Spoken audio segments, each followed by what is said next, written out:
दोस्तों बहुत बहुत स्वागत है आप सभी का औसम ज्ञान हिंदी न्यूज चैनल में एक बार फिर से।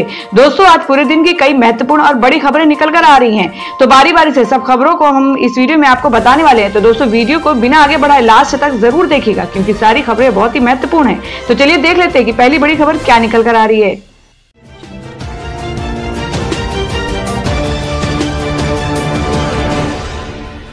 तो दोस्तों आज की जो पहली बड़ी खबर निकल कर आ रही है, आपको बता दें भारत नेपाल बॉर्डर पर फिर तनाव, नेपाली सैनिकों ने भारतीय महिला को पीटा।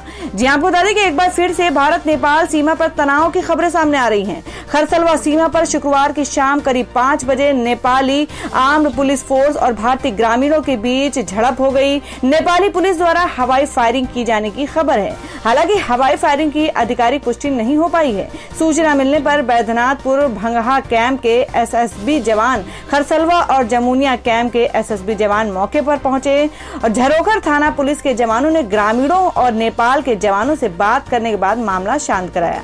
मामला भारत और नेपाल के बीच खुली सीमा जो पूर्वी चंपारण जिले के झरोखर थाना क्षेत्र अंतर्गत खरसलवा बॉर्डर का है। तो दोस्तों आप लोगों को क्या लगता है, जिस तरीके से नेपाल और भारत में तनाव की स्थिति जारी है, उस तरीके से भारत सरकार को कौन सा कदम उठाना चाहिए जिससे कि जल्द से जल्द इस तनाव को खत्म किया जा सके? आप अपना सुझाव कमेंट बॉक्स में जरूर दें। बढ़ते हैं अगली खबर की ओर।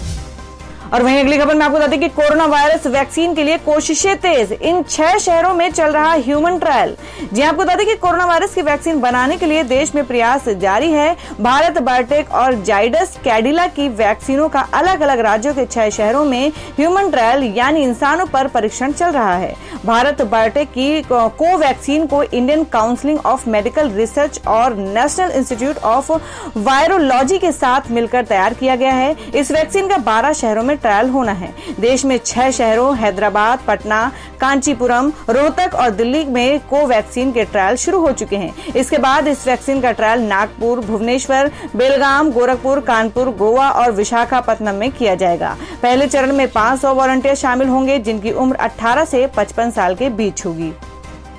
और वहीं अगली खबर निकल कर आ रही है कि अयोध्या में भूमि पूजन के दिन दिवाली जैसे जश्न की तैयारी, वीएचपी ने की दीप जलाने की अपील। जी आपको बता दें कि श्री राम जन्मभूमि तीर्थ क्षेत्र ट्रस्ट और विश्व हिंदू परिषद वीएचपी ने 5 अगस्त को अयोध्या और राज्य भर में दिवाली जैसे समारोह की योजना बनाई है। इसी दिन प्रधानमंत्री नरेंद्र मोदी अयोध्या में राम मंदिर के भूमि पूजन में शामिल होंगे। विश्व हिंदू परिषद ने सूर्यास्त के बाद घरों, मोहल्लों, गाँव, बाजार, मठ, मंदिरों और आश्रमों को दियों से सजाने की अपील की है।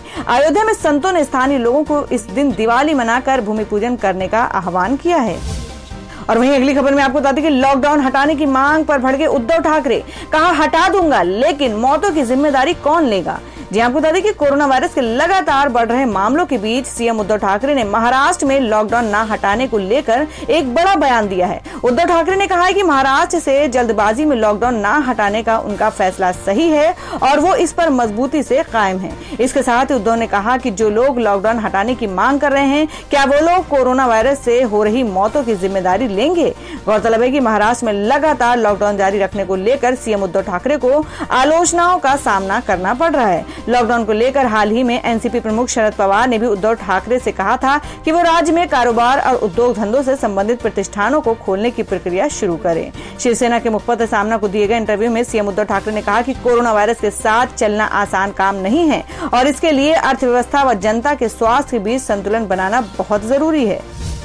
और वहीं अगली खबर में आपको बता दें कि कंगना के खिलाफ बोलने वालों पर बरसे शत्रुघ्न सिन्हा, बोले वो लेडी धर्मेंद्र है, अपने दम पर इंडस्ट्री में बनाया मुकाम।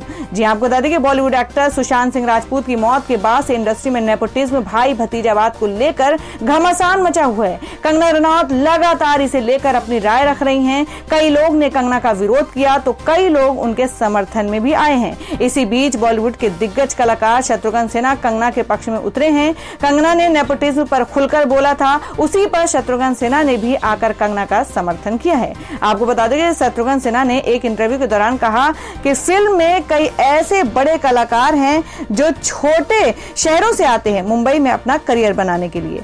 सभी बड़े नाम जो आप ले रहे हैं उनमें से अमिताभ बच्चन और धर्मेंद्र भी छोटे शहरों से हैं, वे बहुत बड़े शहरों से नहीं आए हैं। आप प्रधानमंत्री जवाहरलाल नेहरू को भी देख सकते हैं, वे सभी छोटे शहरों से हैं। शत्रुघ्न सिन्हा भी देख सकते हैं कि वे सभी छोटे शहरों से हैं और छोटे शहर की मानसिकता को लेकर ये बयान दिया था।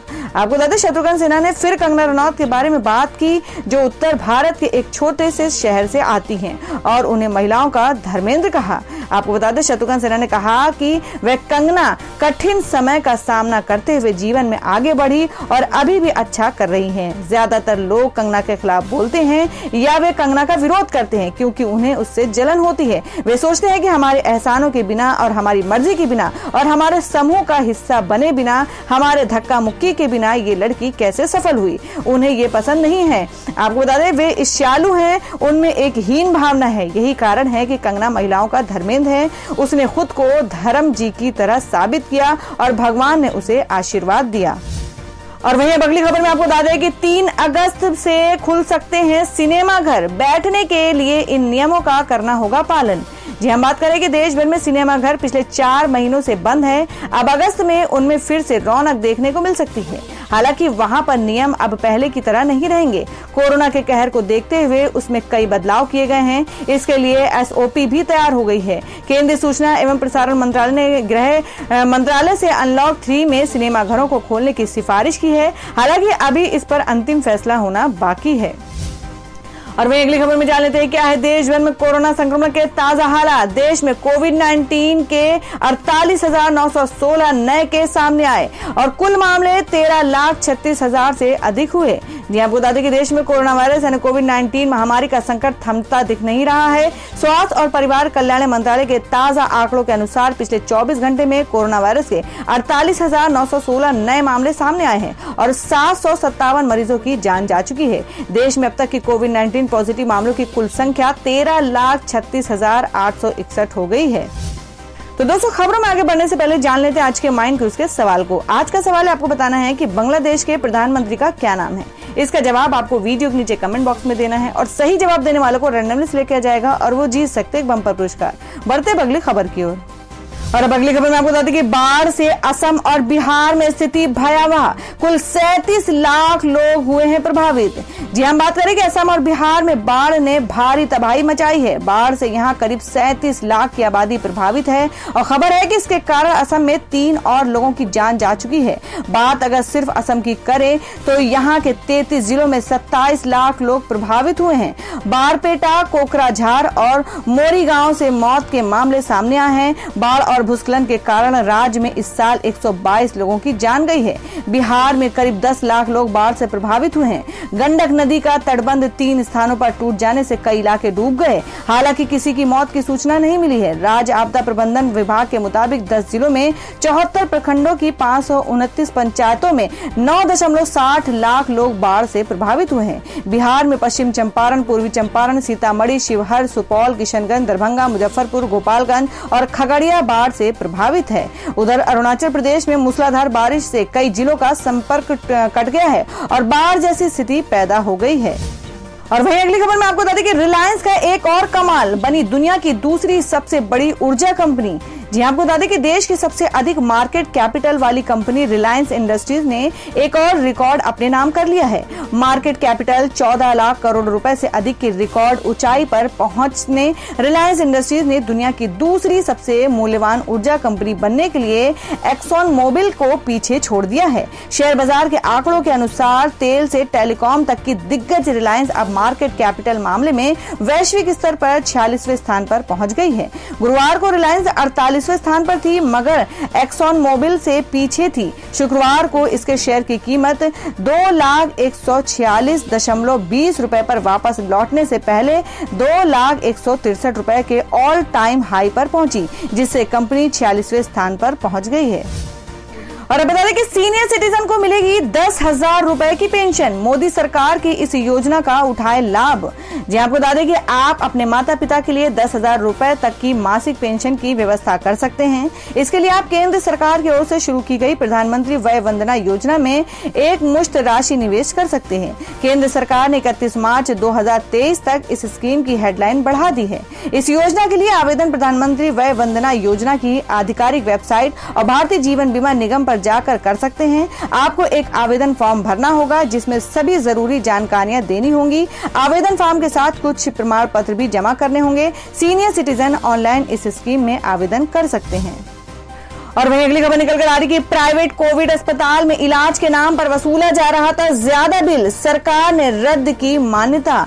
जी आपको बता दें कि मुंबई समेत उसके आसपास के इलाकों में कोरोना के मरीजों से प्राइवेट अस्पताल इलाज के नाम पर भारी रकम वसूल रहे थे। इस तरह की शिकायतें लगातार आ रही हैं। सोशल मीडिया पर लोग वीडियो बनाकर भी इसकी लगातार शिकायत कर रहे हैं और महाराष्ट्र प्रशासन को भी इसकी शिकायतें पहुंचाई जा रही हैं। इसी के तहत आज ठाणे महानगर पालिका ने एक ऐसे प्राइवेट अस्पताल पर कार्रवाई की है जो कोविड मरीजों से इलाज और सुविधाओं के नाम पर भारी रकम वसूल रहे थे, जिसकी शिकायत मिलने पर कार्रवाई की गई। आपको बता दें मुंबई से सटे ठाणे के गोड़बंदर रोड पर मौजूद होराइजन प्राइम नामक अस्पताल को ठाणे महानगर पालिका की तरफ से कोविड-19 अस्पताल की मान्यता दी गई थी।